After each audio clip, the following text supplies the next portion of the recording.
Capítulo 31. Jesus Cristo, mito ou realidade? Podemos conhecer o Jesus histórico? Essa poderá ser uma pergunta redundante e ofensiva para determinados leitores de mentalidade mais piedosa. É claro que podemos conhecer a Jesus, bradará o crente convicto. Aliás, não apenas podemos como devemos conhecê-lo. Afinal, nossa salvação depende disto. Está escrito no Evangelho de João 17:3, e a vida eterna é esta, que te conheçam a ti, o único Deus verdadeiro, e a Jesus Cristo, a quem enviaste. Resolvido o assunto, podemos encerrar aqui um diálogo, que nem começou, e voltar para nossas orações. Certo? Errado. Não sejamos apressados em dar um veredito para a questão nem considerá-la problema de pequena monta. Lembremos que nem todos partilham as mesmas convicções que nós. Ademais, podemos aprender muito com as dúvidas alheias, às vezes até para confirmar se aquilo que cremos é realmente lógico. Deixe-me ilustrar o que estou querendo dizer. Imagine um jovem filho de uma tradicional família muçulmana que nasceu e se criou em Meca, uma das mais importantes cidades do islamismo. Ele cresceu ouvindo as histórias do Alcorão Sagrado e os ensinamentos de Maomé, o maior profeta de Allah. Ver sua cidade repleta de peregrinos do mundo inteiro o fazia orgulhoso de sua fé. Afinal, o Islã comporta quase 1 bilhão de pessoas em todo o mundo. É a religião que mais cresce no planeta. Ele tinha tremendas razões para ser convicto de seu islamismo. Encantava-lhe observar os fiéis circulando em torno da Kaaba, uma construção cúbica que, segundo sua crença, guardaria o que sobrou da Jar el-Aswad, uma pedra sagrada cujas origens remetem a Adão e ao Jardim do Éden. Ele também acreditava na Laylat al-Miraj, que seria a noite em que Maomé, viajando de Meca para Jerusalém, teria supostamente subido ao céu montado em Burak, uma espécie de jumenta com asas, que o levou até o paraíso. Lá ele conversou com Deus e outros profetas e recebeu a revelação de que os islâmicos deveriam orar 5 vezes por dia. Se você for um cristão, certamente não acreditará na veracidade das doutrinas islâmicas. Se for de tendência mais intelectual, discursará que é um absurdo crer que um homem viajou até ao céu montado numa jumenta mágica ou que a Kaaba guarda, de fato, um pedaço do Jardim do Éden. Aquilo é apenas um meteorito qualquer, e a suposta ida de Maomé ao céu é apenas uma lenda sem nenhum respaldo de historicidade. Como pode alguém inteligente acreditar nestas coisas? Não esqueça, porém, que essas mesmas dúvidas podem ser levantadas por pessoas que não aceitam a doutrina bíblica de Jesus Cristo como Filho de Deus e Redentor do mundo inteiro. Seus milagres de andar sobre as águas, multiplicar alimentos e ressuscitar depois de ter sido morto é tido por muitos como menos provável que as lendas envolvendo Maomé. Duas questões, portanto, dividem o palanque das discussões. Existiu mesmo um Jesus de Nazaré? Ele era o Filho de Deus em forma humana? Note que são proposições diferentes, porém, complementares. Uma coisa é saber se Jesus de Nazaré existiu na história, outra é se ele foi realmente aquilo que os evangelhos dizem a seu respeito. Jesus da fé e da história. Poucas décadas atrás, a busca pela historicidade de Jesus e sua relação com o credo pareceria sem sentido para quem estivesse fora do círculo dos teólogos e historiadores da religião. Hoje, porém, com o advento da internet e a chamada democratização do saber, aqueles debates antes restritos ao ambiente acadêmico caíram em domínio público e reverberaram na imprensa, nos programas de entrevistas, nos documentários de TV e na rede mundial de relacionamentos. Como a religião, juntamente com a política e os esportes, está entre os assuntos mais discutidos na atualidade, era de se esperar que o nome de Jesus gerasse essa enxurrada de discussões, algumas sadias, outras nem tanto. Tive a curiosidade de buscar no Google quantos grupos de debate haveria apenas sobre esse tema específico do Jesus histórico que vamos discutir neste capítulo. O resultado foi 959 mil grupos em inglês e 4.140 em português. Não é à toa que já muito antes da popularização desses assuntos, quando a internet não era nem de longe imaginada, o teólogo liberal Albert Schweitzer afirmou que se fosse alistar completamente todos os livros publicados sobre a vida de Jesus, seria necessário um volumoso catálogo só para conter os títulos. Bem, ele escreveu isso em 1913 na segunda edição de seu livro e estudos atuais demonstram que ele não estava exagerando. Calcula-se que somente na segunda metade do século XIX foram publicadas mais de 60 mil obras sobre Jesus na Europa e nos Estados Unidos. Segundo uma listagem parcial do Studiorum Novi Testamenti Societas, nos anos 1990 este número já havia ultrapassado 90 mil títulos e hoje é praticamente impossível saber com certeza quanta coisa existe dentro e fora da internet acerca da pessoa de Jesus Cristo. Em termos confessionais, podemos dizer que o judeu chamado Jesus de Nazaré foi, segundo a maioria das correntes cristãs, o único homem autêntico que declarou sua divindade, e ele não estava mentindo. Seu corpo possuía, de um modo inexplicável, toda a plenitude da divindade. Sua natureza era eternamente divina e tornou-se historicamente humana, sem que uma anulasse a existência da outra. Jesus Cristo é o único ser em todo o universo que possui duas naturezas, divina e humana, ao mesmo tempo. Essa declaração confessional possui base na Bíblia, embora tenha sido formulada aos poucos, à medida que se compreendia melhor o assunto. Grupos dissidentes tentaram, desde os tempos apostólicos, negar essa declaração de fé, mas ela sobreviveu relativamente bem através dos séculos, sendo ecoada oficialmente desde os credos de Nicéia e Constantinopla até a Reforma Protestante e o Iluminismo Europeu. Pena que no percurso da história alguns concílios a tenham enfeitado com um complicado jogo de conceitos filosóficos que nem sempre ajudaram a esclarecer o sentido mais profundo de seu conteúdo. Especialmente no período posterior a Nicéia, 325 d.C., os que duvidavam do dogma cristológico eram reputados por segmentos marginais, à semelhança do arianismo ou,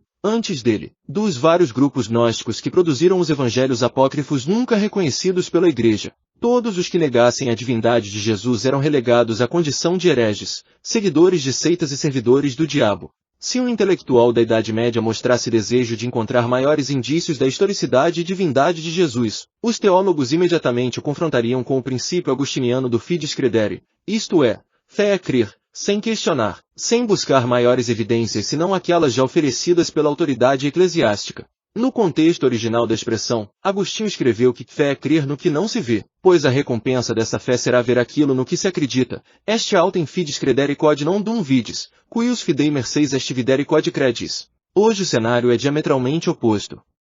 A Igreja medieval perdeu seu poder de indução, não legisla mais o conceito de verdades eternas. Apesar da efervescência ainda existente em torno do nome de Jesus, é cada vez maior o número de pessoas dentro e fora das religiões que questionam a veracidade histórica daquele homem que chamamos Jesus de Nazaré ou, de modo mais confessional, Jesus Cristo, o Filho de Deus. Mudança de rumo. As mudanças de perspectiva sobre a figura de Jesus começaram no século XVIII, quando os tempos da certeza confessional deram lugar a uma nova época de questionamentos racionais à fé. Vários pensadores começaram a duvidar das declarações tradicionais da teologia. Os critérios desta vez eram modernamente mais racionalistas e baseavam sua argumentação na metodologia histórica até então jamais usada para descobrir algo a respeito da fé. Sabia-se pelo credo e pelos evangelhos que Jesus veio ao mundo de uma forma sobre-humana, que pregou o amor e realizou milagres. Depois foi morto na cruz, ressuscitou ao terceiro dia e subiu aos céus, deixando a certeza de que vai voltar trazendo consigo o juízo final sobre os homens. A tradição de Jesus não agradava mais aos ouvidos do pensador iluminista, sua realidade histórica deveria ser reestudada à luz dos novos critérios do racionalismo. O contexto político e social que resultou nessa nova maneira de encarar a Jesus é muito mais amplo e precisa ser apresentado. A mudança de perspectiva em relação à doutrina de Cristo veio se desenrolando aos poucos e se fez notar principalmente durante os séculos que separam a Reforma Protestante e a Revolução Francesa. Neste ato, de 1517 a 1789, acentuou-se um processo de desescatologização da mensagem cristã, que já tivera início no quarto século depois de Cristo, quando o imperador Constantino pretensamente declarou-se convertido ao cristianismo. A palavra desescatologização talvez precise ser explicada. Ela vem de chaton, um adjetivo grego para se referir às realidades últimas. Assim os teólogos falam de escatologia individual, para se referir ao que acontece a cada um depois de sua morte, e de escatologia geral ou coletiva, para se referir àquele evento último para onde apontam todos os acontecimentos da história, a volta de Cristo, seguida do juízo final. Desescatologização, portanto, é a perda de interesse na esperança cristã da segunda vinda de Cristo. Como se deu essa perda? Bem, é preciso antes esclarecer que esse processo de desescatologização não significa uma perda total da dimensão escatológica da Igreja, mas uma diminuição do clima de iminente expectativa ou até mesmo anseio pelo final dos tempos. É que com a chamada conversão de Constantino a Igreja de Roma ganhou um espaço que antes não tinha. Depois, acentuou ainda mais sua instalação no mundo do poder, quando se tornou, no sexto século depois de Cristo, a autoridade máxima de toda a cristandade e de todo o continente europeu. O que antes era chamado de Pax Romana passou a ser agora Pax Ecclesiae, paz da Igreja, a qual se apresentou para o mundo como um sistema único de legitimação do poder eclesiástico dentro e fora da Europa. Nas palavras de João Batista Libânio, a Igreja dos Mártires recebe férias de martírio. A ameaça permanente de ter de testemunhar com a vida a própria fé a cada momento, e por isso a necessidade de uma vigilância escatológica de total desapego, afasta-se com a Pax Constantiniana. A Igreja troca as catacumbas pelos palácios. Com isso, a proximidade iminente da parúzia e deste, a volta de Cristo já não se faz nenhum desejo ardente. A tarefa é a construção da cidade de Deus na terra. Sendo assim, essa acomodação gradual da Igreja de Roma, somada às disputas teológicas com a reforma protestante a partir do século XVI, fizeram com que o interesse pelo juízo final e o estudo das profecias apocalípticas perdessem sua importância. A própria reforma, diga-se de passagem, começou a dar mais prioridade a assuntos sociais e políticos, especialmente na Suíça e Alemanha, que aos temas do fim do mundo. O futuro passou a ser apenas um campo de probabilidades, e o presente, um espaço para o controle do Estado absolutista. O passado era tradição, isto é, uma forma histórica de legitimar o poder de quem atuava no presente, a saber, o clero e a monarquia com seus senhores feudais. Os eventos não eram mais articulados à providência divina, mas a um emaranhado de possibilidades atreladas exclusivamente à ação política dos homens. As expectativas, portanto, deixaram de se estender para além do aqui e agora.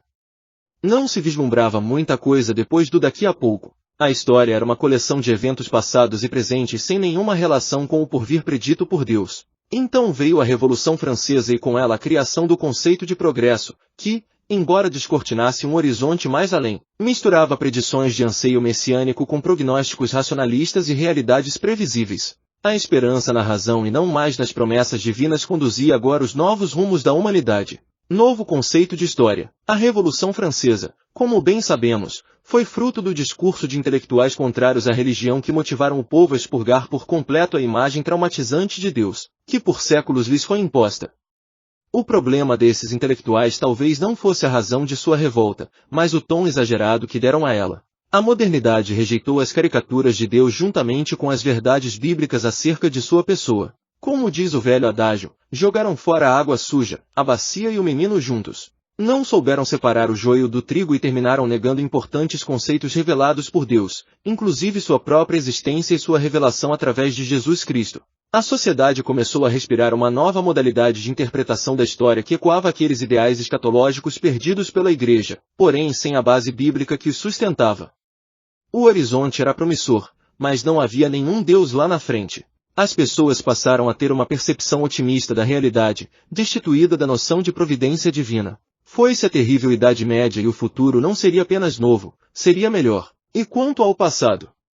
Bem, esse agora não era visto mais como argumento para a legitimação de um conceito. A tradição estava sob suspeita, ninguém queria voltar à Idade das Trevas.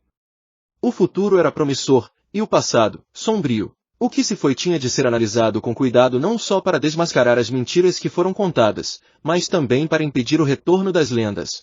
A história tradicional de Jesus era listada entre os antigos mitos a serem evitados. Os pensadores, sobretudo alemães, sugeriram então um novo conceito de história que rompeu com a fórmula Historia Magistra Vitae, a história é a mestra da vida, cunhada por Cícero e apropriada por historiadores ligados à tradição da Igreja. É que, até meados do século XVIII, os alemães usavam o vocábulo estrangeiro histori, assim, sempre no plural, para se referir à narrativa, ao relato de um evento. Então resolveram substituir o termo por outro mais germânico, Geschichte, que é uma designação do fato em si, e não do relato que se fazia sobre ele. Com o passar do tempo, Geschichte sofreu uma alteração semântica e passou a juntar o sentido de fato, acontecimento, com o de relato, narrativa. Assim a palavra ficou muito filosófica e foi quase impossível elaborar um conceito unívoco a partir das muitas afirmações que se faziam dela. Seja como for, não podemos deixar de mencionar que por detrás dessa ebulição intelectual na Alemanha estava a ideologia francesa e sua poderosa revolução no decênio de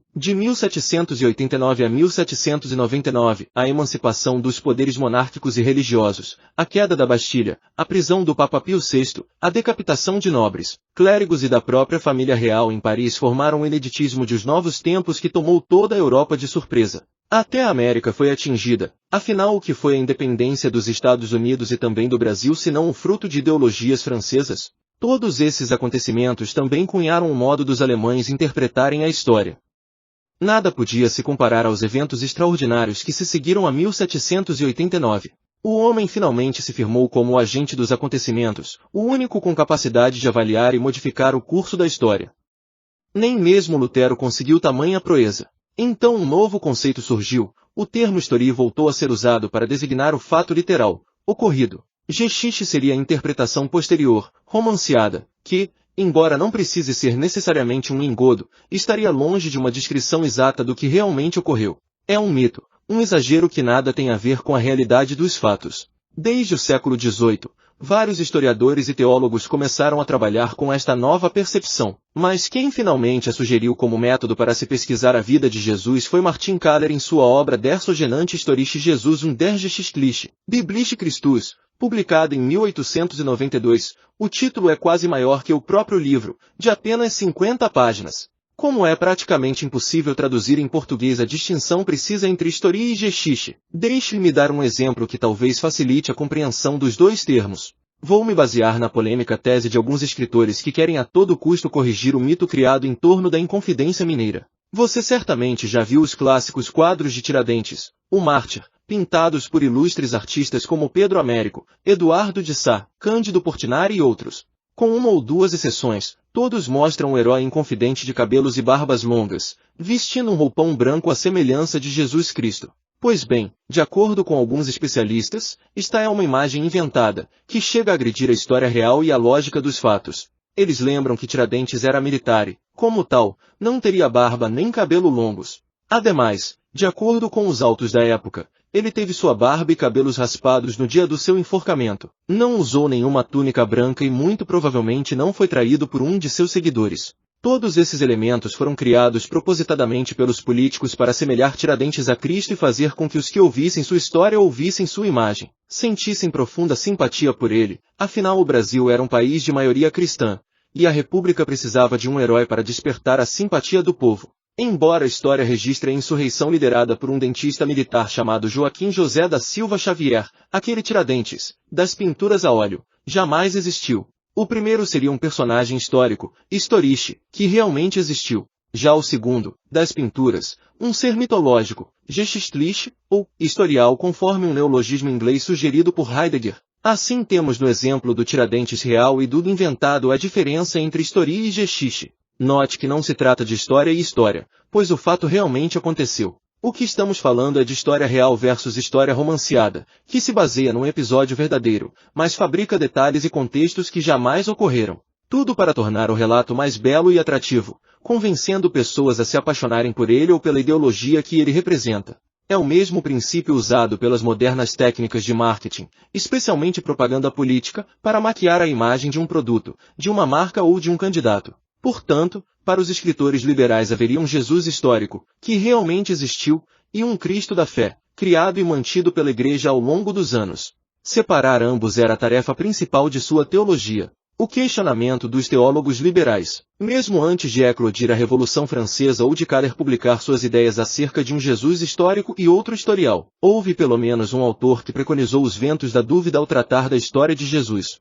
Seu nome era Hermann Samuel Reimarus, de 1694 a 1768, um professor de línguas orientais na cidade de Hamburgo. Influenciado pelo deísmo inglês, ele não acreditava que Deus estivesse intervindo nos negócios deste mundo. Sendo assim, a pregação evangélica tradicional de um Deus encarnado, que entrou na história dos homens e possibilitou a salvação da humanidade mediante sua própria morte na cruz, não fazia o menor sentido.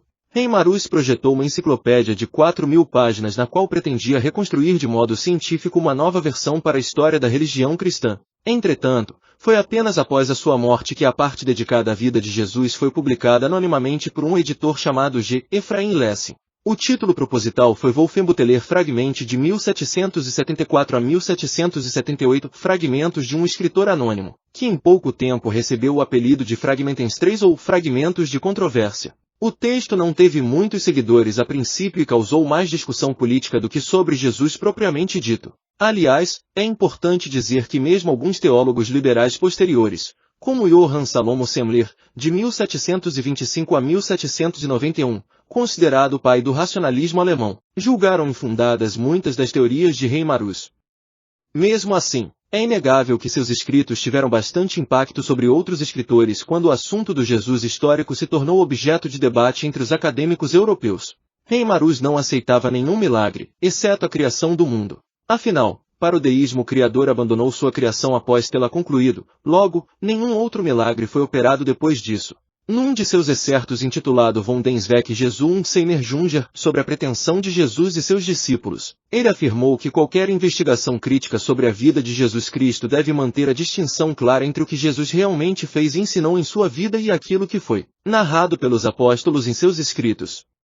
De acordo com sua teoria, Jesus foi apenas um judeu como outro qualquer, munido de um espírito agitador e político. Motivado por um messianismo nacionalista, ele teria empreendido uma frustrada revolta contra o Império Romano, mas acabou abandonado por seus seguidores e condenado à morte de cruz. Os discípulos, então, para não admitir o fracasso do movimento, roubaram seu corpo e inventaram a história da ressurreição e da redenção universal da humanidade como forma de manter aceso o ideal messiânico que ele havia pregado. Depois de Reimarus, veio Heinrich Eberhard Gottlob Paulus, de 1761 a 1851, um outro racionalista alemão, influenciador famoso de Hegel, que também questionou a veracidade histórica da vida de Jesus. A novidade em seu caso é o modo, às vezes engraçado, com o qual ele procurava encontrar uma razão natural para todos os supostos milagres realizados por Cristo. Ele dizia, por exemplo, que a transfiguração no monte se deu porque, depois de Jesus e seus apóstolos dormirem uma noite inteira ao relento, Pedro, ainda sonolento, viu o mestre, que havia acordado antes, de pé diante do sol nascente conversando com 2 discípulos secretos que já estavam de partida. Então, equivocadamente, ele entendeu os raios do sol como se fossem a glória de Cristo, e os 2 seguidores, como Moisés e Elias. A conclusão do autor é que o povo daquela época tinha uma concepção mística da realidade e amava episódios de suposta intervenção sobrenatural. Por isso, ocorrências comuns teriam sido relatadas de modo exageradamente miraculoso nos 4 evangelhos. Mas todas, sem exceção, teriam razoáveis explicações naturais. A multiplicação dos pães foi um milagre de generosidade, e não multiplicação real. A criança, Jesus e os apóstolos, resolveram partilhar o lanche que haviam levado e todos lhe seguiram o exemplo. O caminhar do Mestre sobre as águas do mar da Galileia também foi uma ilusão de ótica. Jesus estaria, na verdade, sobre as pedras do litoral, e do barco os discípulos entenderam que ele estava caminhando sobre as águas. A calmaria no mar, ocorrida exatamente depois de uma repreensão de Cristo, seria apenas uma coincidência como muitas que ocorrem todos os dias. Já a ressurreição do Senhor foi, na verdade, um recobrar dos sentidos, pois Jesus não havia realmente morrido. Ele estava apenas desacordado e recobrou os sentidos depois de ter sido colocado no sepulcro. No caso de Paulus, uma possível explicação psicológica para sua aversão aos milagres estaria num trauma de infância. Seu pai foi um ministro luterano fanaticamente místico, que teve seu transtorno mental agravado com o falecimento de sua esposa.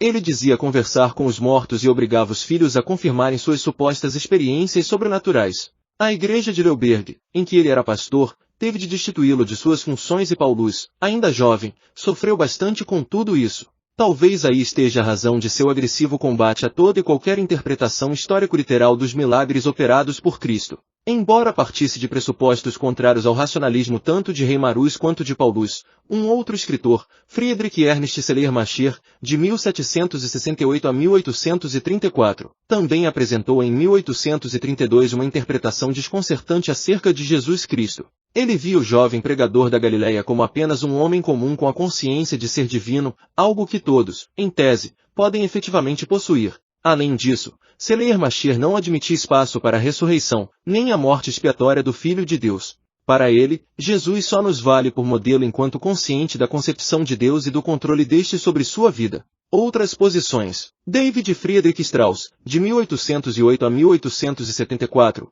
foi um teólogo e exegeta formado em Tübingen que se tornou muito conhecido após publicar, em 1835, uma controvertida versão sobre a vida de Jesus. Inspirado na filosofia de Hegel, ele afirmava que os milagres de Jesus e outros eventos de sua vida eram apenas mitos inventados pelos apóstolos e evangelistas com fins teológicos, e não históricos. Em sua opinião, era impossível uma reconstrução histórica baseada nos evangelhos, porque estes seriam fragmentos de várias camadas de lendas e narrativas que se misturam artificialmente, perdendo por completo sua conexão com o episódio real. Ele achava, por exemplo, que o detalhe dos ladrões crucificados com Jesus era apenas um enfeite mitológico para fazer eco à poesia de Isaías 53:12. Ele foi contado entre os pecadores. Ferdinand Christian Baur, de 1792 a 1860, foi outro discípulo de Hegel que se inspirou no esquema dialético para falar do movimento de Jesus em termos de tese, antítese e síntese. A tese seriam os cristãos judaizantes, seguidores de Pedro, que queriam obrigar os gentios a cumprirem as leis cerimoniais do Antigo Testamento. A antítese seriam os cristãos liberais, seguidores de Paulo, que queriam desobrigar os gentios da prática cerimonial.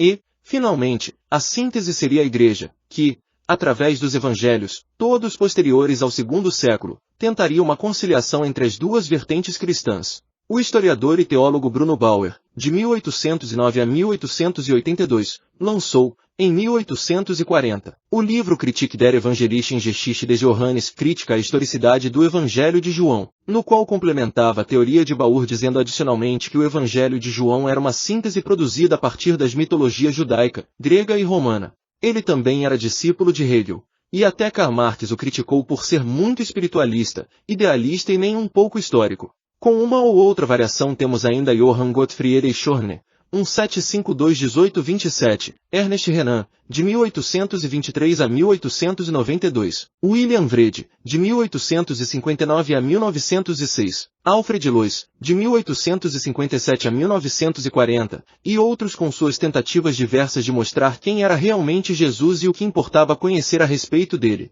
Lois foi talvez o mais audacioso ao sugerir que até mesmo a Igreja não é um movimento histórico fundado por Cristo. Jesus de Nazaré, ele dizia, partilhava a expectativa judaica de sua época que era a chegada do reino de Deus. Mas o que veio foi a Igreja, desastrosa Igreja, que poderia ser definida como a frustração dos sonhos originais de Cristo. Um missionário descrente. Antes de fechar este ciclo de questionadores, tenho de destacar a figura de dois homens que se tornaram os mais famosos representantes desta busca pelo Jesus histórico. Albert Schweitzer, de 1875 a 1965, e Rudolf Bultmann, de 1884 a 1976. Albert Schweitzer, de 1875 a 1965, destacou-se por produzir um resumo crítico de todas as principais teorias sobre o Jesus histórico levantadas desde Reimarus até Wrede. Originalmente publicado em 1906, o livro teve como título Von Reimarus zu Wrede, Geschichte der Leben Jesu Forschung de Reimarus a Wrede, uma história da investigação sobre a vida de Jesus. Em 1913, surgiu uma segunda edição ampliada, e Schweitzer, que ainda era novo, foi aclamado no mundo teológico europeu. Suas ideias ficaram ainda mais populares depois que o livro ganhou uma edição inglesa quando foi traduzido por W. Montgomery e publicado em Londres em 1910. O livro é muito bem escrito e oferece uma síntese clara das ideias dos 50 diferentes autores que ele apresenta. Foi realmente um trabalho inédito que exigiu muitas horas de leitura e reflexão. Esse mérito acadêmico não podemos tirar do autor.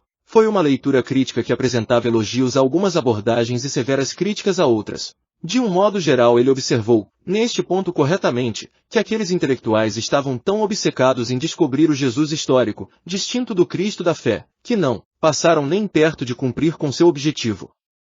Pelo contrário, começaram a projetar novas figuras teológicas de Jesus que pouco ou nada teriam a ver com a realidade daquele judeu que viveu no primeiro século. Teólogos liberais criaram um Jesus ético ou ideal, teólogos racionalistas, um Jesus revolucionário. Cada grupo pintava o retrato do Messias com as cores de sua própria cosmovisão filosófica. No final de tudo o que sobrara não foi um quadro de como era Jesus, mas como cada um queria que ele fosse.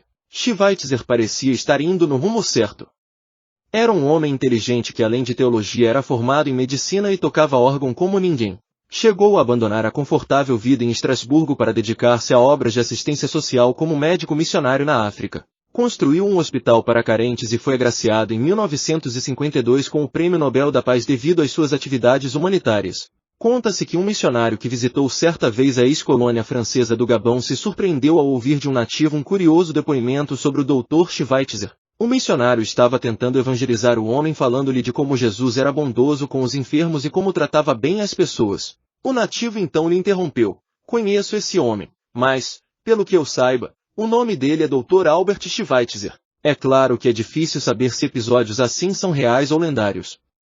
Contudo, é fato que este pensador deixou uma profunda marca no coração daquele povo. Pena que, mesmo sendo uma figura eclética e cosmopolita, Schweitzer não conseguiu romper com as estruturas mentais da cultura franco-germânica e sua tendência para o secularismo.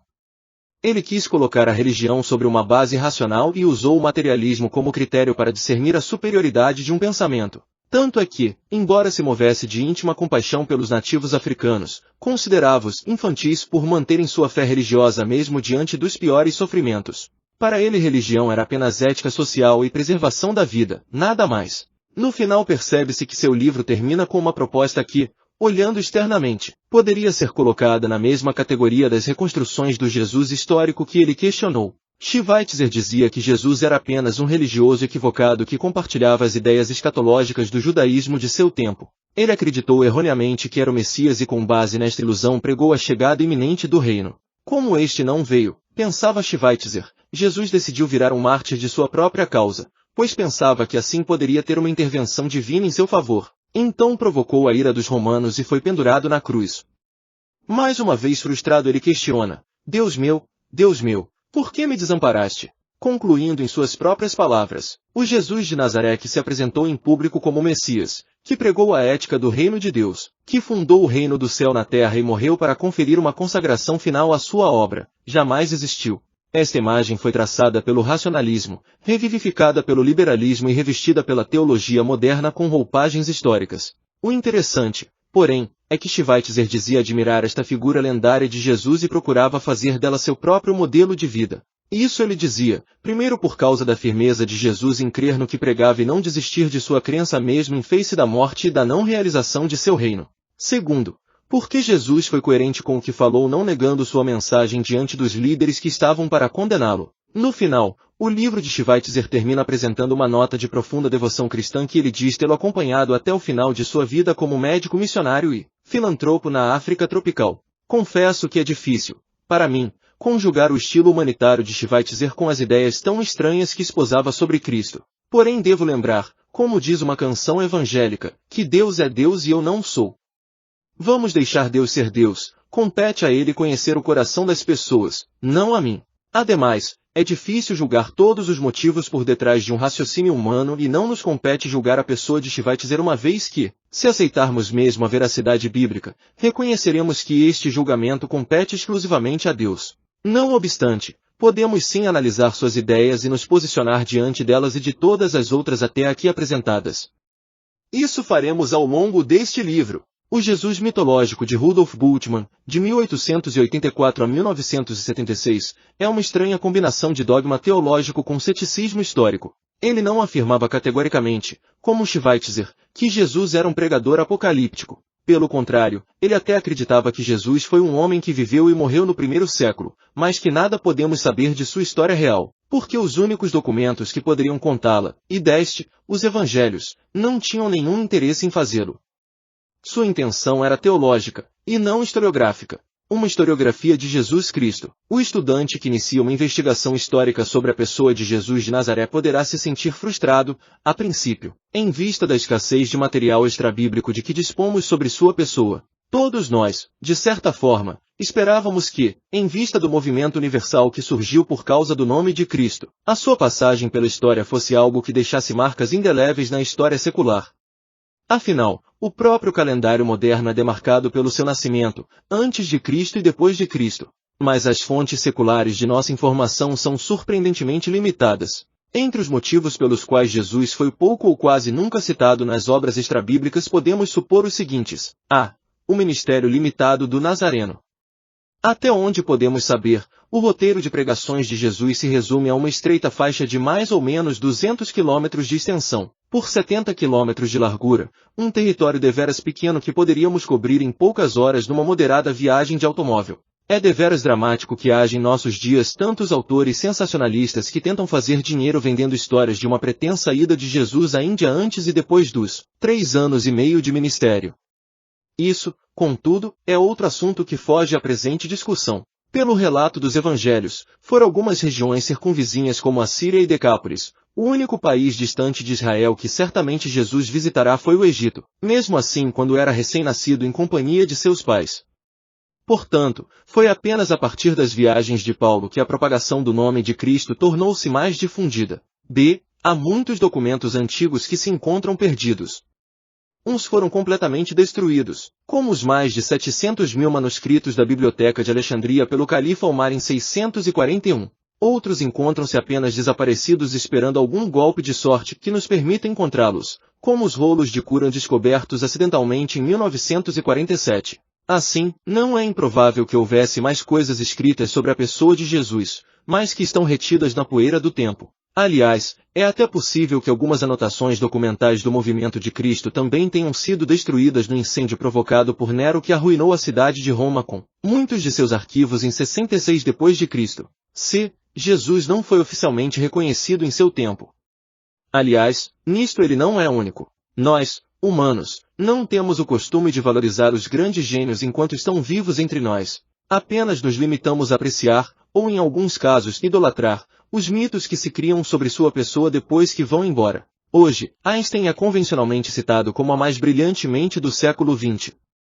Mas, durante a guerra, foi considerado um lunático por muitos de seus contemporâneos. Portanto, em termos de comentários contemporâneos, podemos encontrar muita coisa sobre César, porque ele era um imperador que deixou monumentos e anais encomendados de seus grandes feitos. Quase nada, porém, acharemos sobre Sócrates, Demóstenes e outros grandes gênios que, à semelhança de Jesus, tiveram uma divulgação assombrosamente pequena em comparação ao universalismo que posteriormente envolveu o nome de cada um deles. Vejamos, portanto, a partir da fonte mais antiga, os textos fora do Novo Testamento e da literatura cristã primitiva que parecem fazer alguma alusão à pessoa de Jesus de Nazaré. Na literatura judaica, Flávio Joséfo, 37-38 a 100 d.C. Por esse tempo, surgiu, Ginetai, Jesus, homem sábio, pois era realizador de feitos extraordinários e mestre dos homens que aceitam alegremente a verdade coisas estranhas, Tom Edone Paleté de Shomenon, que arrastou após si muitos judeus e muitos gregos. Ele era considerado chamado Messias, embora Pilatos, por acusações dos nossos chefes, o condenasse à cruz. Aqueles que o tinham amado desde o princípio não cessariam de proclamar que, passando o terceiro dia apareceu-lhes novamente vivo, os profetas de Deus tinham respeito dele. Ademais, até o presente, a estirpe dos cristãos, assim chamada por referência a ele, não cessou de existir. Este texto é tão significativo que autores liberais tentaram desmerecê-lo dizendo que se tratava de uma redação cristã posterior, e não de um texto autêntico de Joséfo. Contudo, até mesmo o historiador Eusébio, no IV século, ao citar a referida passagem mencionando Cristo, demonstra que já naquele tempo o texto estava qual o temos em nossos dias. O texto harmoniza-se gramaticalmente com o grego de todo o parágrafo e não tem indícios de ser uma interpolação, exceto a expressão se é que realmente seria um homem, alusiva a Cristo e que certamente seria edição de copista, sendo, portanto, retirada da versão que apresentei anteriormente. Ademais, alguns autores entendem que a versão mais próxima do texto original de Joséfo seria uma tradução referida por Apio em sua História Universal em língua árabe. Esta também não apresenta diferenças substanciais de conteúdo. Menciona inclusive a ressurreição. O especialista em Joséfo, William Whiston, apresenta uma defesa pré-crítica da autenticidade total dos textos flavianos que compensa ser examinada. Falando do golpe de estado dado pelo sumo sacerdote Anã, ou Ananias, após a morte de Festo, 62 d.C., Joséfo ainda diz que o sacerdote saduceu convocou uma assembleia, sinédrio, de juízes e colocou diante deles o irmão de Jesus, que é cognominado Messias, de nome Tiago, e alguns outros. Acusou-os de terem transgredido a lei e os entregou para serem apedrejados. Todas as traduções mais antigas e todos os manuscritos gregos de Joséfo, desde os melhores até os menos confiáveis, trazem, com pequenas variações, o conteúdo destes textos. A obra Guerra dos Judeus, esta sim, possui um longo trecho atestado apenas numa antiga versão eslavônica que definitivamente parece ser uma interpolação tardia não digna de crédito. Por isso não a mencionarei neste capítulo. Talmud babilônico. Há uns poucos trechos talmúdicos que alguns autores entendem fazer referências distantes à pessoa de Jesus. Citaremos apenas dois deles à guisa de complementação científica deste estudo. Mas permanece aqui a advertência de que são textos seriamente questionáveis que não gozam de muito respaldo crítico textual que possa defender sua autenticidade. Além do que, como poderá ser visto, não se trata de uma alusão clara à pessoa de Jesus, e ainda que o fosse, pouco acrescentaria de confirmação ao que diziam os evangelhos. Apenas testificam, no máximo, a historicidade de sua existência, uma confirmação, aliás, dúbia, pois são textos tardios, posteriores ao primeiro século. O Talmud como tal não registra nenhum rabino anterior aos anos 50 d.C. que tenha mencionado Jesus pelo nome. O primeiro texto em consideração é uma tradição externa suplementar, baraíta, inserida no Talmud babilônico ao comentar um texto da Misná alusivo ao procedimento correto quanto a um condenado ao apedrejamento. Mas ele é confuso porque fala de apedrejamento e cita como exemplo uma pessoa que foi enforcada e que alguns creem referir-se a Jesus o Cristo. Diz o texto, Sanhedrin 43ª, na véspera do Pessa, Páscoa, enforcaram Jeshu, a Anosri. Durante 40 dias um arauto esteve andando à volta dele. Mas, ele é conduzido ao apedrejamento por ter praticado magia e levado o povo a cometer idolatria, além de desviar Israel. Se alguém conhece alguma coisa em seu favor, que venha e dê o testemunho. Mas não se encontrou nenhuma testemunha favorável a ele e enforcaram-no na véspera do Pessa. Segundo a Apologia de Orígenes, escrita por volta de 178, há um judeu chamado Celso, cuja obra contra o cristianismo se perdeu completamente. Havia a acusação judaica de que Jesus seria um filho bastardo nascido da união adúltera de Maria e um legionário romano chamado Pantera, contra Celso I, 28 e 68. Como o nome bem Pantera aparece no Sanhedrin 107b e no B Sota 47ª, deduzem que ali também há uma referência a Jesus. Fontes não judaicas. Por muito tempo, o cristianismo foi visto pelos romanos apenas como mais um grupo ou seita pertencente ao judaísmo em geral. As fontes pagãs mais antigas que encontramos referindo-se a Cristo e aos cristãos datam do começo do segundo século. Neste tempo, como acontecia ao judaísmo, o segmento cristão era considerado nos meios romanos como simples superstição. Plínio, o Jovem, 61-112 d.C. Procedente de família abastada e amigo particular de Trajano, Plínio foi encarregado pessoalmente pelo imperador para reorganizar a província da Bitínia, que se encontrava meio desordenada. Assim, em 111-112 o jovem legado romano, título que receberá do império, encontrou-se pela primeira vez com os cristãos e, para ter certeza do agrado do imperador quanto a tudo o que fazia, mandou-lhe uma carta solicitando instruções sobre como lidar com aquela seita. Eis o trecho em que menciona o fato. Senhor, é norma para mim submeter a ti todos os pontos sobre os quais tenho dúvidas. Quem melhor do que o Senhor poderia orientar-me quando hesito ou instruir-me quando ignoro? Nunca participei de processos contra os cristãos, não sei, por isso, a quais fatos em que medida se aplicam ordinariamente a pena ou as execuções. Pergunto-me, não sem perplexidade, se há diferenças a serem observadas no que diz respeito à idade, ou se mesmo o neném está no mesmo nível de um adulto. Se deve perdoar a quem se arrepende ou se quem é cristão não ganha nada quando se retrata, se é necessário punir o simples fato de se denominarem cristãos, mesmo que não houver crimes, ou se devo punir apenas os crimes ligados com o nome. Eis, portanto, a norma que eu mesmo tenho seguido para com aqueles que me foram denunciados como cristãos, aos que confirmavam, pergunto uma segunda e uma terceira vez, ameaçando-os sempre com o suplício. Aos que perseveram na confissão mando executá-los, mesmo sem saber detalhes sobre o que acreditam, porque só a sua obstinação e teimosia inflexíveis já me são motivo de pena capital. Há alguns outros que, embora dominados pela mesma loucura, eram cidadãos romanos.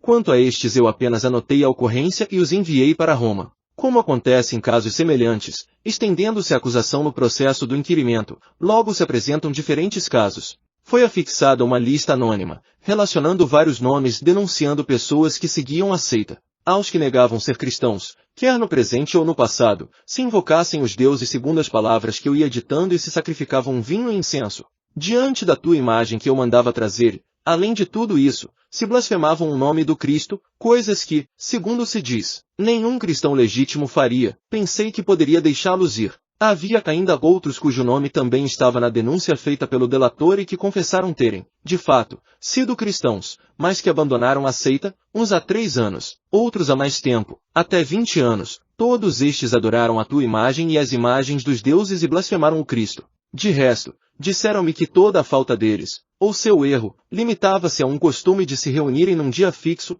antes do amanhecer, e então cantarem em seu meio um hino a Cristo como se este fosse um Deus. Também, de se comprometerem por juramento a não cometer nenhum crime, nem roubo, nem pilhagem, nem adultério, a cumprirem com o prometido e a não deixarem de dar um depósito reclamado em justiça. Terminados estes ritos, tinham o costume de se separarem e de se reunirem outra vez para sua refeição, que, a despeito daquilo que muitos dizem, parece ser simples e inocente, mesmo porque, esta prática fora por eles renunciada depois de meu edito, baseado nas tuas próprias instruções, segundo o qual eu proibia as heterias. Julguei tanto mais necessário extrair a verdade de 2 escravas, que eram chamadas diaconisas, mesmo submetendo-as à tortura.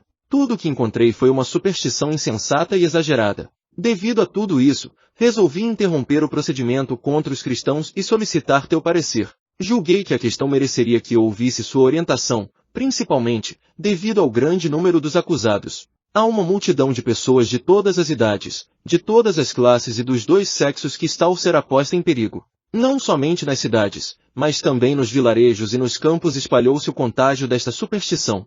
Contudo, acredito ser possível detê-la e curá-la. Carta X, 96. A resposta de Trajano a Plínio, que, aliás, não deixa de ser ponderada, também está preservada até nossos dias. Eis seu trecho. Meu caro Plínio, tu seguiste a conduta que devias ter seguido no exame das causas daqueles que haviam sido denunciados como cristãos. Afinal, não é possível instituir uma regra geral que tenha, digamos, uma prescrição fixa para todos. Não há motivos para persegui-los ex officio. Se forem denunciados e a acusação for provada, que sejam condenados, mas com a seguinte ressalva, que aquele que negar ser cristão, e der provas disto pelos seus atos, quero dizer, sacrificando aos nossos deuses, mesmo que ele seja suspeito no que se refere ao passado, obterá o perdão como prêmio de seu arrependimento. Quanto às denúncias anônimas, não devem ser levadas em consideração em nenhum caso. Este era o costume de um detestável procedimento que não deve mais ser seguido em nosso tempo. Cartas X, 97. Tácito.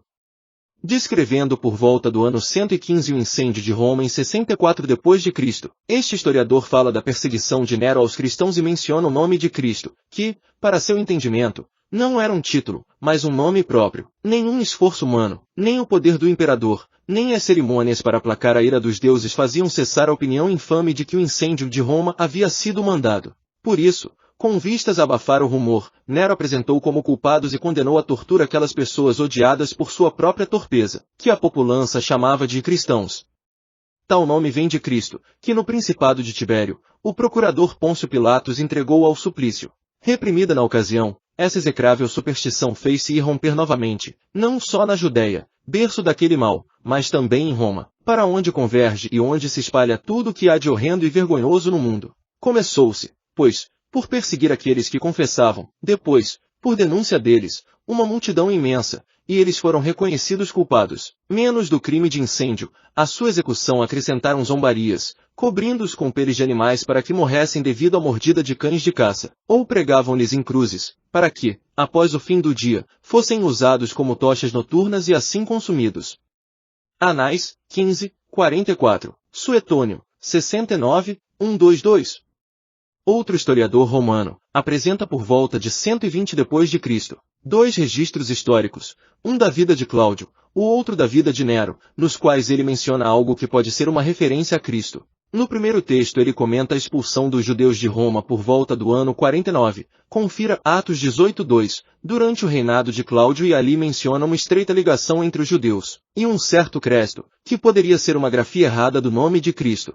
Como os judeus se sublevavam continuamente por instigação de Cresto, Cláudio os expulsou de Roma. A vida de Cláudio XXV. Falando de repressões rigorosas instituídas pelo governo de Nero, ele comenta: foi proibido vender nas tabernas qualquer alimento cozido, fora legumes e hortaliças, quando antes eram servidas nesses lugares comidas de todos os tipos. Os cristãos, espécie de gente dada a uma superstição nova e perigosa, foram entregues ao suplício. Foram proibidas as perambulações dos condutores de quadrigas, autorizados por um costume antigo a vagabundear pela cidade, enganando e roubando os cidadãos para se divertirem. Foram proibidos os pantomimos e suas atuações. A vida de Nero, 16, sobre os céticos que ainda insistem em dizer que Jesus não existiu, é importante mencionar que eles até podem ter esta compreensão. Porém, não é nem de longe o consenso atual dos maiores especialistas em história bíblica, tanto céticos quanto religiosos. Deixo um testemunho exemplar dado por Bart Ehrman, controverso especialista em crítica textual, pesquisador renomado sobre a vida de Jesus e ateu. Quero esclarecer logo que nenhuma dessas obras foi escrita pelos especialistas em Novo Testamento e cristianismo primitivo que lecionam em renomados seminários teológicos, escolas de estudos religiosos e nas principais, ou mesmo secundárias, universidades ou faculdades da América do Norte ou da Europa, ou qualquer outro lugar do mundo. Dos milhares de estudiosos do cristianismo primitivo que lecionam em tais escolas, não há nenhum de meus conhecidos que tenha qualquer dúvida sobre a existência de Jesus. Entretanto, há uma grande quantidade de obras, algumas extremamente inteligentes e bem informadas, levantando essa questão. História real ou ficção? Considerando que os evangelistas não intentaram escrever uma biografia de Jesus, no sentido moderno da palavra, alguns têm concluído que sua narrativa sobre o Cristo não pode ser considerada histórica. Estaria isto certo? Em parte. Tudo vai depender de como é compreendido este não comprometimento do evangelista com as normas historiográficas usadas atualmente para se reproduzir um acontecimento. De fato, não era o principal interesse dos autores bíblicos escrever os anais da vida de Cristo para deixar à história um legado de sua existência. Não obstante, alguns fatores históricos e literários demonstram que nem Marcos, nem Lucas, Mateus ou João ficaram à mercê de suas próprias imaginações e devaneios, buscando criar mitologias ou lendas à semelhança de La Fontaine escrevendo suas fábulas. É preciso lembrar que Evangelho é um gênero bíblico literário que demanda um texto, uma teologia e uma história real. É uma narração querigmática, isto é, de proclamação de certos feitos e ensinos de Jesus escolhidos segundo o propósito de cada autor. Confira Lucas 1:1-4 e João 21:24-25. Ademais, diferentemente da compreensão leiga, o termo evangelho não tem originalmente nada a ver com uma criação cristã. Ela já existia bem antes do cristianismo. Comumente, usamos a palavra evangelho para referir as boas novas da palavra de Deus, o que não é de modo algum errado, levando-se em conta que o termo grego evangelion evidentemente significa boa notícia. No entanto, esta era uma palavra comum no passado, antes mesmo de surgir no mundo o movimento cristão. Etienne Charpentier nos cita, por exemplo, uma inscrição do ano 9 a.C., encontrada na Ásia Menor que celebra o nascimento de Augusto como as grandes boas novas, euangelia, da história do mundo. Em resumo, estes seriam os traços característicos do gênero bíblico literário chamado evangelho, aceitos até por especialistas ateus ou menos conservadores. 1. Os evangelhos são a proclamação de uma boa nova que deve levar o leitor a uma tomada de posição contra ou a favor da graça oferecida, sem possibilidades de estar neutro. 2. Os evangelhos narram um fato que se constitui a plenitude dos tempos, a única história escrita antes de sua ocorrência na Terra. 3. Os evangelhos procedem de uma tradição já formada que lhes antecedeu. 4. O Antigo Testamento é o pano de fundo da vida de Cristo que se une à Antiga Aliança como cumprimento de tudo que foi dito, tipo e antítipo. 5. Mateus, Marcos, Lucas e João releem a história de Israel e também do mundo futuro à luz da vida e do ministério de Jesus Cristo. Nesta sequência, a cruz, sua ressurreição e promessa de retorno marcam a tônica dos séculos até o fim do mundo. 6. O anúncio da salvação reveste-se de uma estrutura narrativa histórica, que aconteceu num tempo e lugar precisos com testemunhas humanas que presenciaram todo o evento. 7. Os evangelhos são ao mesmo tempo narrativa e confissão, pois declaram a crença doutrinária de que Jesus não foi um mártir chorado pelos seus discípulos. Ele era o próprio Deus Filho, encarnado na figura humana. 8. Cada evangelho pretende apresentar uma atualização do evento de Cristo, em especial de sua mensagem, para responder às necessidades específicas da comunidade que o acolhera, pela inspiração do Espírito. Porém, essa atualização se torna universal e acaba atendendo às demandas querigmáticas de outros tempos e lugares, inclusive os nossos, que são cronologicamente bem distantes dos acontecimentos ali registrados. 9. Os evangelhos, por sua natureza, demandam e pressupõem uma história real. O valor assumido de sua mensagem está no fato de que os eventos narrados tiveram lugar no curso dos acontecimentos humanos. Por isso, insistem tanto na importância das testemunhas oculares. Lucas 1:2. Relatos lendários? O apóstolo Paulo, que era sem dúvida um dos mais eruditos autores do Novo Testamento, admitiu francamente o problema evangélico de seu tempo. Ele disse que pregava um Cristo que era escândalo para os judeus e loucura para os gregos. 1 Coríntios 1:23. Dentre os primeiros destinatários de Paulo, havia pessoas altamente intelectuais, instruídas na filosofia grega, que era o suprassumo cultural daqueles dias. Sua admissão, no entanto, pode ser um grande argumento a favor da historicidade dos evangelhos. Otto Borchardt, falecido teólogo alemão, usou esse princípio da loucura e contradição para argumentar por que os evangelhos são documentos confiáveis. Tudo se resume numa questão única e factual: quais são as características de uma obra lendária? Ora, levando-se em conta que o questionamento de hoje não é a historicidade de Jesus, mas, sim, se ele fora de fato aquilo que a Bíblia diz que ele era. É importante entender por lendária uma referência àquelas biografias mitológicas que transformam o sujeito de mero mortal a semideus com poderes sobre-humanos. Em outras palavras, Jesus era realmente aquele sujeito formidável que os evangelhos apresentam? Ou estes textos seriam apenas o Photoshop de um rosto comum sem nenhum atrativo em especial? Ninguém questiona que a prática de maquiagem biográfica era algo bastante comum na literatura antiga. O ponto é saber se os evangelhos também seguiram por esse caminho. Uma mera leitura das biografias encomendadas por antigos líderes revela a prática de uma série de elogios sutis, mesclados a certas descrições nada modestas acerca de um determinado herói. É o caso da famosa Vida de Constantino, escrita por Eusébio no século IV, ou a Vida de Cláudio, escrita por Dio Cássio, no século III. São todos verdadeiros panegíricos de louvor aos feitos do biografado, escondendo ao máximo seus vexames e suas fraquezas. Estas sim, embora sejam histórias de personagens reais, devem ser avaliadas com certo ceticismo devido ao seu próprio conteúdo político que lhe nega uma imparcialidade no relato. O escândalo dos evangelhos. Por que os evangelhos não podem ser incluídos nessas biografias tendenciosas? Por causa do escândalo constante causado pelo Jesus dos evangelhos. Desde a ótica moderna será talvez difícil perceber todos os atos escandalosos de Jesus, mas, numa comparação com o contexto da época, torna-se claro que nenhum autor do passado, intencionado em produzir um mito, preservaria as ocorrências que os evangelhos apresentam. Veja alguns exemplos. Os discípulos, que seriam líderes da igreja cristã primitiva, são apresentados como indivíduos com muitas falhas de caráter, inconstantes, precisando sempre ser repreendidos. Por que permitir que tais elementos venham ao conhecimento do público? Se os apóstolos queriam apenas sustentar sua capacidade de liderança do grupo, não haveria por que permitir que seus defeitos fossem assim apresentados sem a menor cerimônia. Pedro negando a Cristo, Tomé duvidando de sua ressurreição, Tiago e João pedindo autorização para destruir uma cidade, além de praticamente todos o abandonando no momento da cruz. Pior que isso era a apresentação em detalhes da crucifixão de seu mestre. A cruz hoje pode até ser um objeto sagrado para grande parte do cristianismo, porém, nos tempos do Império Romano, era a forma mais vexatória de alguém ser morto. A palavra crux, cruz em latim, foi usada por algum tempo como um xingamento pelos romanos, e até os judeus consideravam maldito aquele que morria no madeiro, Deuteronômio 21:23 e Gálatas 3:13. Se a intenção fosse atrair os que gostam de escândalos ou fossem politicamente incorretos, os evangelistas deveriam modificar o relato da morte de Cristo ou, pelo menos, ocultar o modo como ela ocorreu. Um revolucionário mártir que tirasse a tranquilidade de César seria respeitado se morresse decapitado, esfaqueado, envenenado, picado por uma serpente ou, principalmente, numa batalha, como alguns entendem que poderia ter sido o caso de Bar Cocha, um pretenso Messias, que se rebelou contra o imperador Adriano. A cruz era reservada para escravos, pobres ou ladrões de pequena importância. Em outras palavras, a morte de Jesus nem poderia ser classificada na conta de um mártir respeitado, Mateus 26:37, Lucas 12:50.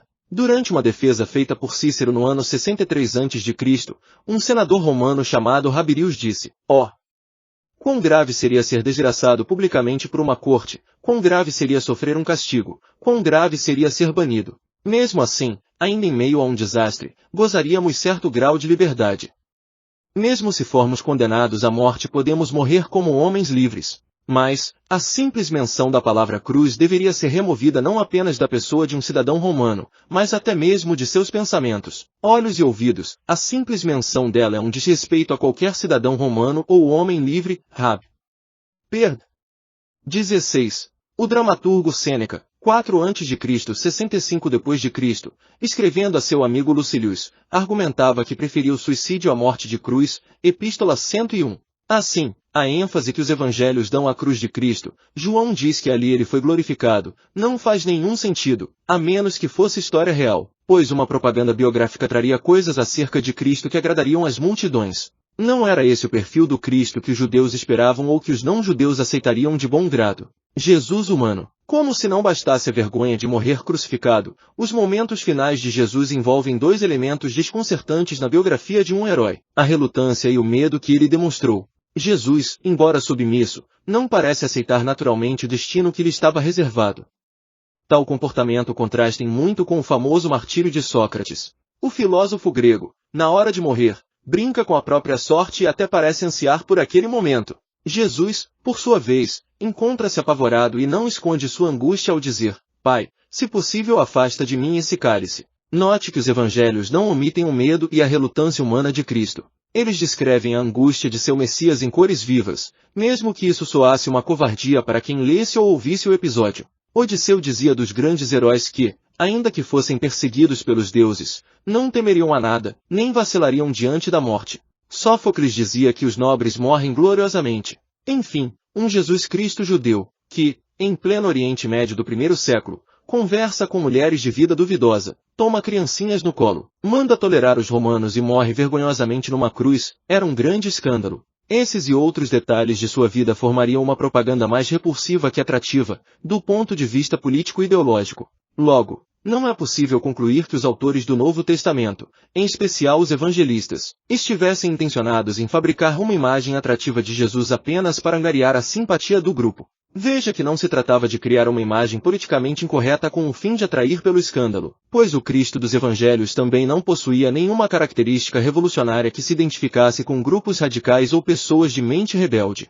Era, enfim, uma imagem autêntica, e não um personagem criado para alimentar determinado setor social. Obrigado por ouvir até aqui. E comenta quais livros você quer ouvir. Sugestões de melhorias são sempre bem-vindas para evoluirmos. Vamos para o próximo capítulo.